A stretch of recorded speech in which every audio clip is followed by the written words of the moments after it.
નમસ્કાર, આપ જોઈ રહ્યા છો સ્પાર્ક ટુડે ન્યૂઝ। આણંદ મનપા વિસ્તારમાં વેન્ડર ઝોન ઊભા કરવાનો પ્રશ્ન પેચીદો બની રહ્યો હોય। મનપા દ્વારા ઠેર ઠેર દબાણ હટાવવામાં આવી રહ્યા હોય, જેની ઓથ નીચે વિદ્યાનગર વિસ્તારમાં રાજકીય પક્ષ સાથે સંકળાયેલ નેતા દ્વારા વેપલા કરવા હોય તો દંડ સ્વરૂપે ઉઘરાણા કરતો ઓડિયો વાયરલ થતા ગણગણાટ વ્યાપવા પામ્યાનું જાણવા મળેલ છે। આ મુદ્દે વિદ્યાનગર પાલિકા સંકુલ ખાતે બેસતા મનપા કમિશનર પગલાં લેશે ના સવાલ ઉઠવા પામ્યાનું જાણવા મળેલ છે।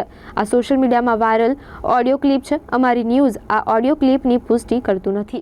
આજથી જે આપણા મીટિંગમાં નક્કી થયું હતું તે પ્રમાણે હજુ પણ લારીઓનો સમય અનુકૂળતા પ્રમાણે મૂકતા નથી।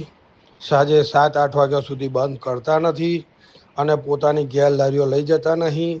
આજથી જો એ પ્રકારનું કોઈ પણ માણસ પકડાશે, લારી ગમે ત્યાં મૂકેલી હશે, એ લોકોને પણ 500 રૂપિયા દંડ અને સાંજે 6 વાગે લારી બંધ નહીં થાય એને પણ 500 રૂપિયા દંડ। એ દંડની રકમ ઉર્વશીવાળા અશોકભાઈ આજથી ઉઘરાવશે અને તમારે કાયદેસર આપી જ દેવાની રહેશે। જો એમાં એક પણ લારીવાળો આગો પાછો થશે તો એનું સદંતર હું બંધ કરી દઈશ। એમાં કશું કોઈનું ચાલશે નહીં।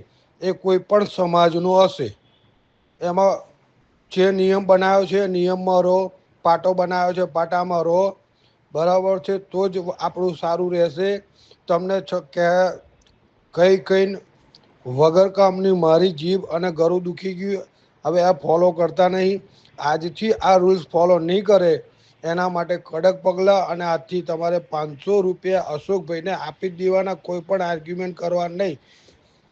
6 વાગ્યાની ઉપર 1 મિનિટ પણ થશે તો પણ તમારે આપી દેવાના રહેશે, બરાબર છે। 500 રૂપિયા આપી જ દેવાના। જે નહીં આપે અશોકભાઈને એને કાલથી લારી બંધ કરી દેવામાં આવશે। આ કડક સૂચના હતી।